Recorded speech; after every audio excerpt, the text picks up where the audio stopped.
இல்லைன்னா இறைவனை கட்ட முடியுமா?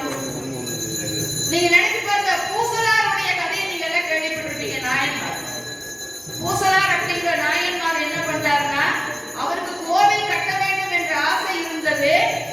எண்ணற்ற மக்கள் கிட்ட போய் நெருங்கி பொருளுதவி கேட்கின்றார், வேறு உதவிகளை கேட்கின்றார். அவருக்கு எதுவுமே கிடைக்கல. மிகுந்த மன வருத்தம் அடைந்தார் பூசலார்.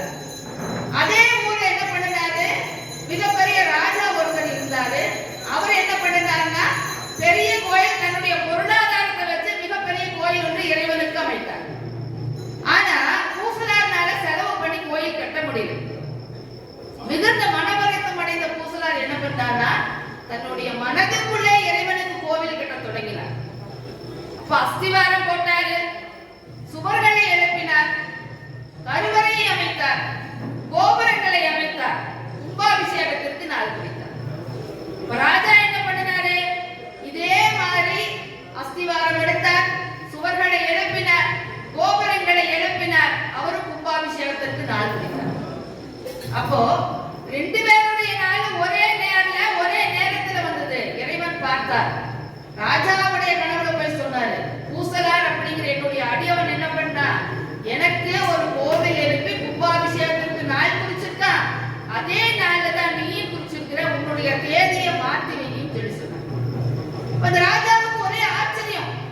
நமக்கு தெரியாம இதே ஊர்ல யாரு கோவில் கட்டியிருக்காரு, நைட்டு பூரா ராஜாவுக்கு தூங்கல வருமா?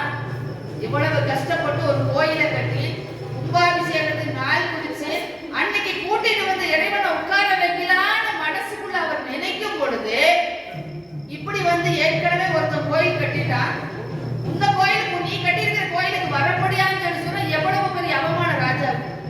நைட்டெல்லாம் தூக்க முடியல ராஜானால.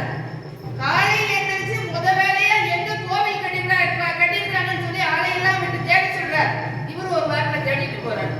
எங்க தேடி கோயிலை காணும், சிவன் கட்டியே கேட்கிறார். அவர் சொல்றாரு, பூசலார் வேற எங்கேயும் கட்டல, அவங்க மனசுக்குள்ள கோயில் கட்டிக்கிறான்.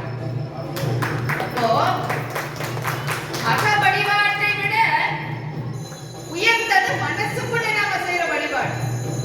பூஜை புனஸ்காரங்கள் எல்லாம் வெளியில பண்றோம் இறைவனுக்கு, அதை விட உயர்ந்தது என்னன்னா நம்முடைய மனசுக்குள்ள இறைவனை வச்சு ஆராதனை பண்ணுவது அப்படிங்கிறது மிகச்சிறந்த வழிபாடு அப்படிங்கறத பூசலாருடைய வரலாறு மூலமா நம்ம தெரிஞ்சுக்கலாம்.